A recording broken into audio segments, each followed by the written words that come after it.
نحمده ونصلي على رسوله الكريم أما بعد فأعوذ بالله السميع العليم من الشيطان الرجيم بسم الله الرحمن الرحيم وإذ قلتم يا موسى لن نصبر على طعام واحد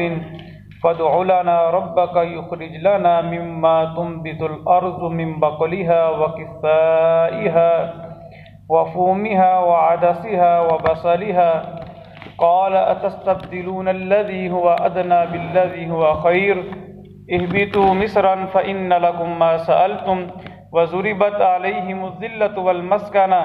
وباءوا بغضب من الله ذلك بأنهم كانوا يكفرون بآيات الله ويقتلون النبيين بغير الحق ذلك بما عصوا وكانوا يعتدون وَإِذْ قُلْتُمْ اور جب کہا تم نے یا موسیٰ اے موسیٰ علیہ السلام لن ہرگز نہیں نصبر ہم صبر کریں گے علی طعام واحد اوپر ایک ہی کھانے کے فادع لنا پس دعا کیجیے ہمارے لیے ربک اپنے رب سے یخرج کے وہ نکالے لنا ہمارے لیے مما اس میں سے جو تنبت الارض اگاتی ہے زمین من بقلیہا اپنی سبزی میں سے وکثائیہا اور اپنی ترکاری وفومیہا اور اپنی گندم وعدسیہا اور مسور اپنے وبصلیہا اور پیاز اپنے قال کہا اتستبدلون کیا تم بدلنا چاہتے ہو الذی وہ ہوا ادنا جو کمتر ہے بالذی بدلے اس کے ہوا خیر جو بہتر ہے اہبطوا اتر جاؤ مصرن شہر میں فإن لکم پس بے شک تمہارے لیے ہے ما سألتم جو تم نے مانگا وضربت اور مسلط کر دی گئی مار دی گئی علیہم ان پر ذلت والمسکنہ اور محتاجی وباء اور وہ لوٹے بغضب من اللہ ساتھ اللہ کے غضب کے ذالک یہ بأنہم بوجہ اس کے کہ وہ کانو تھے وہ یکفرون کفر کرتے بآیات اللہ کی آیات کا وَيَقْتُلُونَ النَّبِيِّينَ اور وہ قتل کیا کرتے تھے انبیاء کو بغیر الحق بغیر حق کے ذالک یہ بما عصوا بوجہ اس کے کہ انہوں نے نافرمانی کی وَقَانُوا اور تھے وہ یعتدون حد سے بار جانے والے اللہ رب العالمین نے بنی اسرائیل کی 10ویں سرکشی کا ذکر کیا فرمایا کہ ہم نے ان کو وادی طی کے اندر جہاں پر نہ پانی تھا نہ وہاں پر درخت تھے اور نہ ہی وہاں پر کاروبار کے لیے کوئی اور معاملہ تھا اپنی جناب سے من اور سلوہ عطا کیا اور انہوں نے کیا کیا جناب موسیٰ علیہ السلام سے کہنے لگے کہ ایک ہی کھانا روزانہ کھائیں ایسے نہیں ہمیں کچھ اور کھانے کے لیے چاہیے اور بات کرنے کا کوئی انداز بھی ہوتا ہے مانگا وہ جو خود انہوں نے چوائس کی کہ ہمیں وہ چاہیے جو ہم چاہتے ہیں یہ نہیں ہے کہ آپ ہمیں جو بہتر سمجھے وہ دیں جو ہم چاہتے ہیں وہ چیزیں گن کے دیں ہمیں ان میں سے چیزیں چاہیے اور اپنے رب سے کہیے کہ وہ ہمیں یہ چیزیں عطا کرے جناب موسیٰ علیہ السلام نے تعجب کا اظہار کیا کہا کوئی آدمی چیز مانگے تو اچھی چیز مانگے آپ کیسی چیز مانگ رہے ہو جو پہلے سے کمتر ہے جو آپ کے پاس موجود ہے اس سے کمتر چیز لینا چاہ رہے ہو اب اللہ رب العالمین نے جب انہوں نے ناشکری کی اور حد سے تجاوز کیا تو اللہ رب العالمین نے پھر اپنا فیصلہ سنایا اور اس ناشکری کے بارے میں اللہ رب العالمین نے سورہ مائدہ کے اندر ارشاد فرمایا کہ اللہ رب العالمین تمہیں عذاب دے کر کیا کرے گا اگر تم شکریہ ادا کرو اور اس کے اوپر ایمان لے کے آؤ یعنی انسان کے اوپر عذاب 2 وجوہات کی وجہ سے آتا ہے ویسے تو کئی وجوہات ہیں لیکن سورہ مائدہ میں جو 2 ذکر کی جو اس آج کے سبق سے متعلق ہے فرمایا ایک بات یہ ہے کہ تم ناشکری کرتے ہو اور دوسرا میرے اوپر جیسے میں کہتا ہوں ایمان نہیں لے کے آتے آپ دیکھیں کہ ہم انسان ہیں ہم مخلوق ہیں ہم کوئی حاکم نہیں ہیں ہم با اختیار نہیں ہیں ہم با اختیار ہمیں جتنا اختیار دیا گیا ہے وہ مثال کے طور پر اللہ کی ذات نے عطائی اختیار ہمیں دیا کچھ وقت کے لیے اور اسی کے اندر ہم رہ کے کام کر سکتے ہیں، لیکن اگر دیکھا جائے تو ہم اللہ کی مخلوق ہیں، خالق اور مخلوق کے حساب سے اگر دیکھا جائے تو ہم اس کے محتاج ہیں، ہمیں کوئی حق نہیں ہے کہ ہم اپنی مرضی کریں، اپنی عقل دہرائیں، ہم خود دیکھیں کہ صحیح کیا ہے یا غلط کیا ہے۔ جو حکم اللہ نے دے دیا ہے وہی صحیح ہے، عقل مانے یا نہ مانے، جو اس نے آرڈر دے دیا ہے وہی برحق ہے، وہی ہمارے لیے، ہماری دنیا کے لیے اور ہماری آخرت کے لیے بہتر ہے، عقل بے شک نہ مانے۔ تو اس چیز کو ماننا ہمارا کام ہے، اس لیے فرمایا کہ اگر تم ایمان لے کے آؤ، ایمان سے مراد یہ جو میں کہوں وہ کرو، جہاں کہا جائے کھڑے ہو جاؤ وہاں کھڑے ہو جاؤ، جہاں بیٹھنے کے لیے کہا جائے وہاں بیٹھ جاؤ، جہاں دوڑنے کا کہا جائے وہاں دوڑ پڑو۔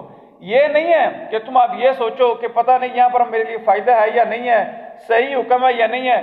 صحیح دیکھنا تمہارا کام نہیں ہے، کیونکہ تم مخلوق ہو، اللہ کے بندے ہو، غلام ہو اللہ کے، تمہارا کوئی حق نہیں ہے کہ تم اپنے مالک کے بارے میں دیکھو کہ اس نے جو حکم دیا ہے یا فیصلہ کیا ہے وہ صحیح ہے یا غلط ہے۔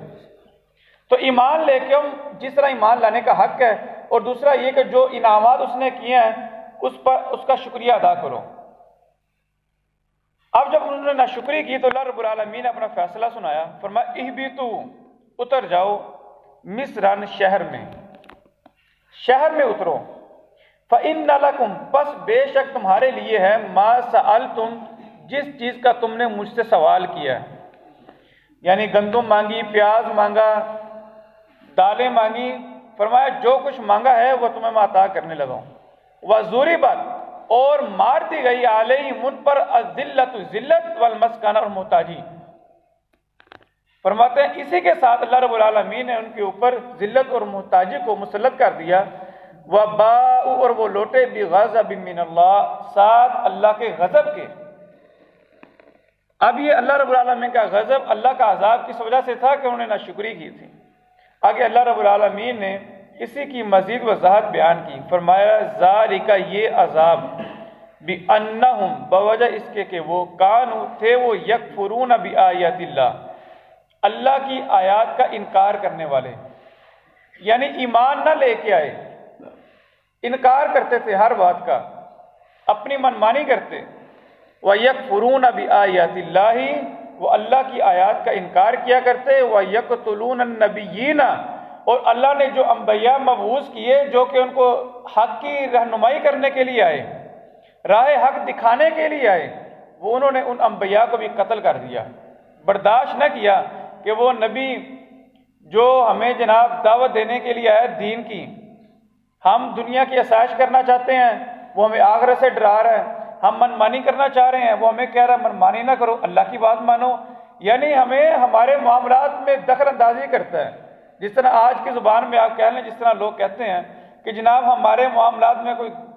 دیندار لوگ دخل اندازی نہ کریں، ہمارا جسم ہے، ہماری مرضی ہے۔ تو انہوں نے یہی چیز اپنائی، انہوں نے کہا کہ ہم جو چاہتے ہیں ہم وہ کیوں نہ کریں۔ تو انہوں نے اس بنا پر انبیاء کو شہید کر دیا۔ اللہ فرماتے ہیں وَيَقْتُلُونَ النَّبِيِّينَ، انہوں نے انبیاء کو قتل کیا، یعنی اللہ کے جو قاصد تھے ان کو شہید کیا، بغیر الحق، بغیر کسی حق کے۔ اب قتل حق کیا ہے؟ یہاں پر اللہ رب العالمین نے جو بیان کیا ہے کہ بغیر حق کے شہید کیا ہے انبیاء کو۔ یہ قتل ناحق کا اللہ نے یہاں پر ذکر کیا ہے۔ ایک قتل وہ ہے جو حق ہے، برحق ہے، وہ کون سا قتل ہے؟ تین قسم کے قتل ایسے ہیں جو جائز ہے۔ ایک وہ اگر کوئی آدمی کسی کو قتل کرتا ہے تو جواب میں اس کو قتل کیا جائے گا۔ اگر مقتول جو ہے، مقتول کے وارثین اگر وہ قاتل کو معاف نہیں کرتے تو ان کو جواب میں، اگر کوئی مسلمان دوسرے مسلمان کو قتل کرتا ہے تو مقتول کے جو وارثین ہیں وہ معاف نہیں کرتے تو قاتل کو قتل کیا جائے گا، یہ قتل حق ہے۔ ایک دوسرا، اگر کوئی شادی شدہ آدمی زنا کرتا ہے تو اس کو بھی قتل کیا جائے گا، یہ دوسرا ہے۔